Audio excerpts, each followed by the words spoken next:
Hi அஸ்ஸலாமு இல்லை காசு இல்லாத நேரத்தில் தான் செலவு மேலே செலவு வைக்கும் போல். இன்னைக்கு கொஞ்சம் கோனா ட்ரெஸ்லாம் இருந்துச்சு, அதை செய்கிறப்ப தான் பார்த்து இந்த ஸ்டாப் ஷோ லைட்டாக கிராக் வேறு வந்திருக்கு. வேறு வழி இல்லை, இன்னைக்கு அதை தான் செஞ்சாகணும். இது இவ்வளோ நாள் தாக்கு பிடிச்சதே பெரிய விஷயம் ஆகிக்கிட்ட. இது வாங்கி 1 இயர் கிட்ட ஆகுது. அந்த பிஸ்னஸ் ஸ்டார்ட் பண்ணியுமே 1 வருஷம் கிட்ட ஆகுது. இந்த 1 வருஷம் எப்படி போச்சுன்னே தெரில. ஆனால் நான் கொஞ்சம் கூட இமேஜின் பண்ணாத எனக்கு பிஸ்னஸ் இது. என்னோட பேஷனே ப்ரொஃபஷனலாக இருக்குன்னு சொல்லிட்டு கொஞ்சம் கூட எதிர்பார்க்கல. அப்புறம் கோன் செஞ்சுட்டு இருக்கப்போ லைட்டாக பசிச்சா, அப்போதான் எங்கள் அக்கா பையன் லேஸ் வாங்கிட்டு வந்தான். எனக்கு பச்சை கலர் தான் வேணும்னு எடுத்துக்கிட்டேன். லேஸு குறுக்கெல்லாம் சாப்பிட்டுட்டு அப்புறம் கோன்லாம் டிஸ்பேச் பண்ணியாச்சு. வீட்லேயே வந்து வாங்கிட்டாங்க.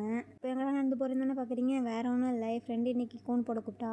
அவளுமே 6 கோன் கிட்ட கேட்டிருந்தா. சரின்னு சொல்லிட்டு அவளுக்கும் எடுத்துகிட்டு போயிட்டேன். வீட்டுக்கு போனால் அவளை காணும், கொலையில் இருந்தாப்புல இருக்குது. நான் போய் வீடு ஃபுல்லாக தேடிட்டேன். ஒரு வழி அவளை கண்டுபிடிச்சி போட ஸ்டார்ட் பண்ணிட்டேன். அதுக்கப்புறம் கொஞ்ச நேரம் மைலோ பிரேக் எடுத்துக்கிட்டாச்சு. வேற ஒன்றும் இல்லை, டீ பிரேக்கு தான் மைலோ பிரேக்குன்னு சொல்கிறேன், ஏன்னா மைலோ தான் கொடுத்தாங்க. அப்புறம் அவள் கேட்டால் அவளே போட்டு கொடுத்தாச்சு.